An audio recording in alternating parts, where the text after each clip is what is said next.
We're Steph and Pete, and instead of hiring a babysitter to go casually enjoy a child-free evening, we like to hire a babysitter to go get a crash course in a city's nightlife, film it, and then put it on YouTube. Whee!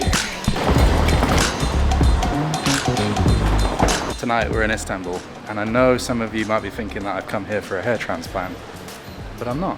I'm just owning it. Do you use the fortunes? Yeah, we have fortune. Can we have a fortune, please? Yeah. You stay here. How much is it? One person, 600 Turkish lira.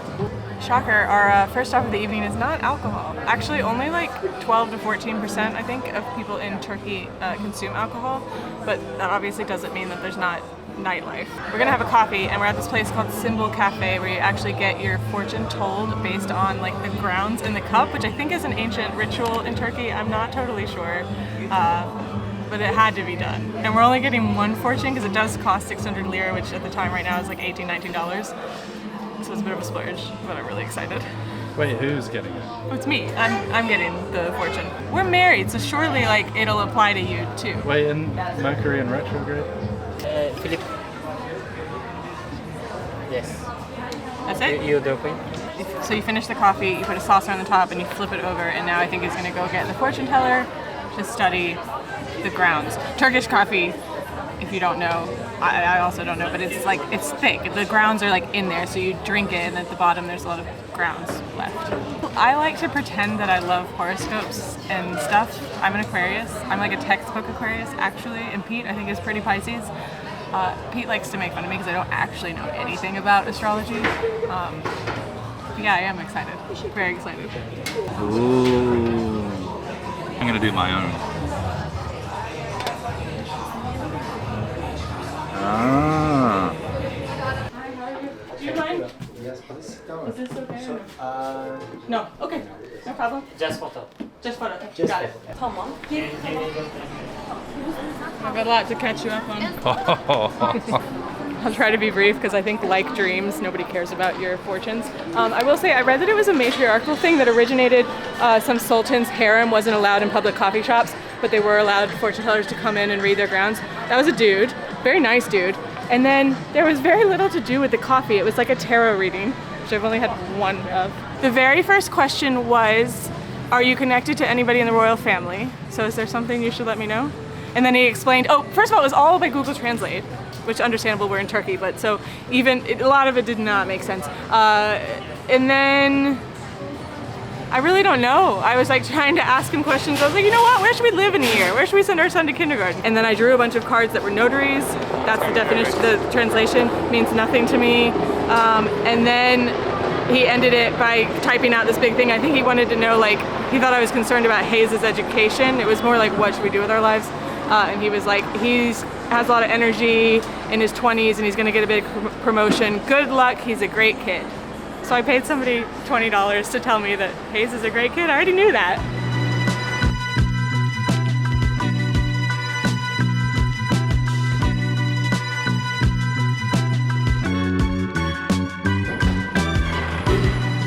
We're at our first bar of the evening. This is Marlin, and I read about it in Culinary Backstreets, which is a blog that I live and die by in the cities that it's available in, usually for food.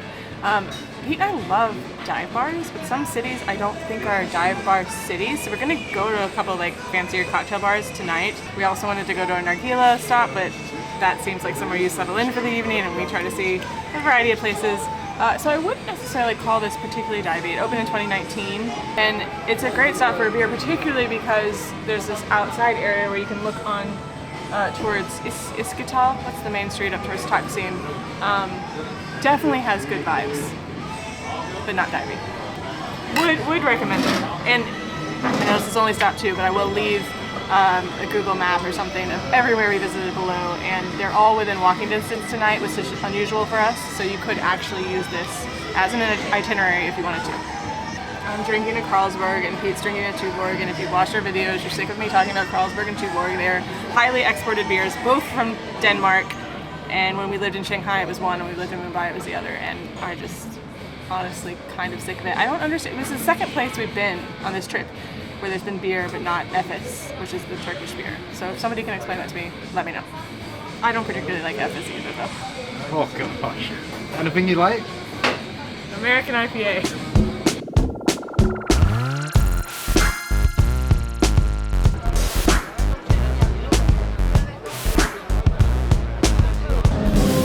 way to dinner, coming through this famous music street. A lot of bars with magicians. Magicians? Musicians. Sign me up. Like this chap in here, singing away. Live music. Never starting. Live music, we're being told. Hi, how you doing? But yeah, we're not going to stop. We're just walking through. There's a vibe. It's not our vibe, but there's a vibe. Thought you would like to see it. This is more our speed. And we know because we actually came here last year. Had a really great meal. Like Pete said, we came here last year because last year we took the train all the way across to Turkey because we wanted to go to Tbilisi, Georgia. One of the best trips we've ever taken. It's interesting because Istanbul is, I think, 15 million people, so this is the biggest city we've done a night out in video since Mumbai. And in Mumbai, we saw it from top to bottom. We tried to cover as much ground as possible. And here, we're taking a little bit of a different approach, and everything is within walking distance of our Airbnb. And so it feels more laid back. Normally, I definitely wouldn't let us like sit and have a dinner. However, this is Shukr meyhane, and I hope I'm saying that right, but I love meyhanes. Those are like the Turkish restaurants where you eat like lots of little small dishes, tapas style.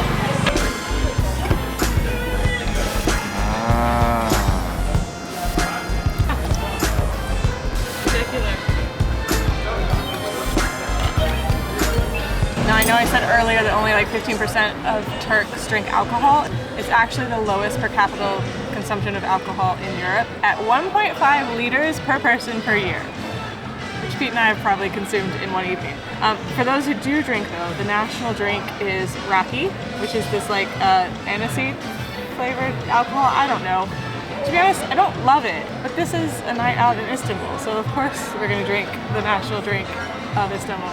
Cheers, buddy.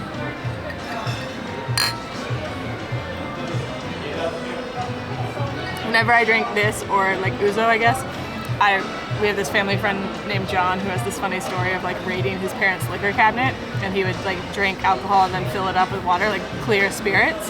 But raki turns cloudy when you put water in it, so they found raki in his parents' liquor cabinet. I don't know. And then when they went to fill it up with water to replace it, I mean, they got caught. We are eating chicken skewers, garlic yogurt, parsley salad, liver, French fries. Cheers. I just wanna have fun, clap my hands, turn around now and dance, dance, dance. I just wanna have fun, clap my hands, turn around now and dance, dance, dance. This next stop is like so chill that I'm almost done with my drink, and then I was like, oh, we haven't said anything about this place. It's Fleck. It's a cocktail bar, like very kind of fancy cocktails. They make all their own bitters, and it was recommended by our Airbnb host. Our Airbnb this trip has been fantastic. The Airbnb host sent us a 50-page. I was just looking for my camera.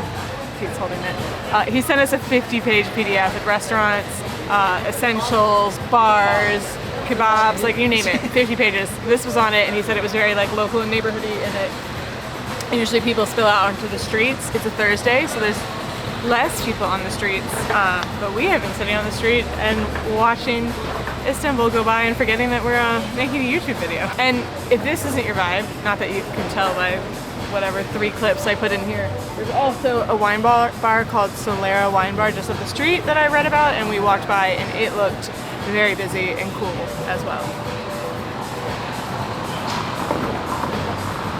I think we have time for one more stop. This is tequila. So if you're keeping count, it's coffee, beer, raki, tequila.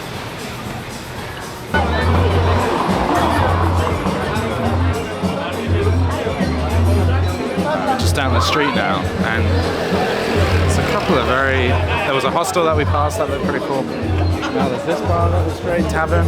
There's also some like steps here which are just like full of people. So little hot spot around it. This feels very European. Busy bars, people hanging outside the bars, people just hanging out on the street, around the bars. It's cool. Maybe like stuff just gets going later here. Maybe we are actually a bit too early. I was going to say that So far it has felt like pretty chill everywhere we've been, but now, because we're getting later in the evening, it's about like 11 o'clock now, it's starting to pick up a little bit. Maybe the students are coming out, that's why. And it's a Thursday. And it's a Thursday. But we're not students anymore.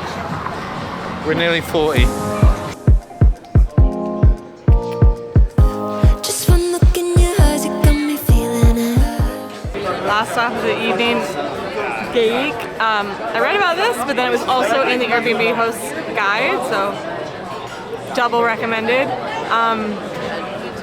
It's a coffee shop in the day, which as an American, I'm very jealous of. I feel like Europeans do that better than us, the like transitioning coffee shop to bar type places. I'm having a spicy margarita drink. Pete's having a whiskey sour. Anytime I can get a spicy margarita drink, bonus. It's very young. I don't know if it's expat or Erasmus, but I'm hearing a lot of English mixed accent, non-native speakers, which is great for my love of eavesdropping. Oh, and if you are watching this and actually going to use it, first of all, tell us, because we've been doing YouTube for 3 years and it's still shocking when people follow our recommendations, but also the drinks at this place are way better than the last place. The last place was good, but a little weak. Pete said too many bitters. These are both fantastic cocktails. This is the point in the evening where in any other city I would want a kebab. Now we're in Istanbul and unfortunately we had dinner so late that I am not hungry. And there are kebabs everywhere. There's also a lot of people. There's a really nice vibe in this area. Outdoor cafes and stuff and people having Turkish tea. That would be a great way to end the video. I'm still jet lagged. This jet lag hit me harder than I expected. What? Should we get one?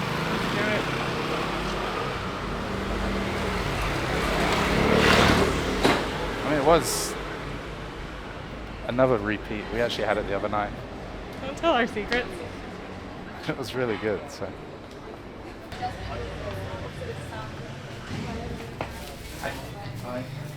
Which one do you want? The triangle one or the one that I On that note, it's the end of this video.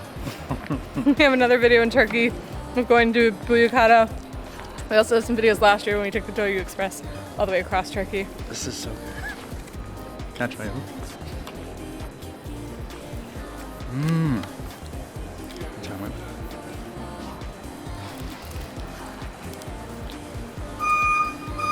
Thanks for watching this. If you come to Istanbul, let us know if you try out any of these places. Good night. Bye. Yours is better. Yours is better.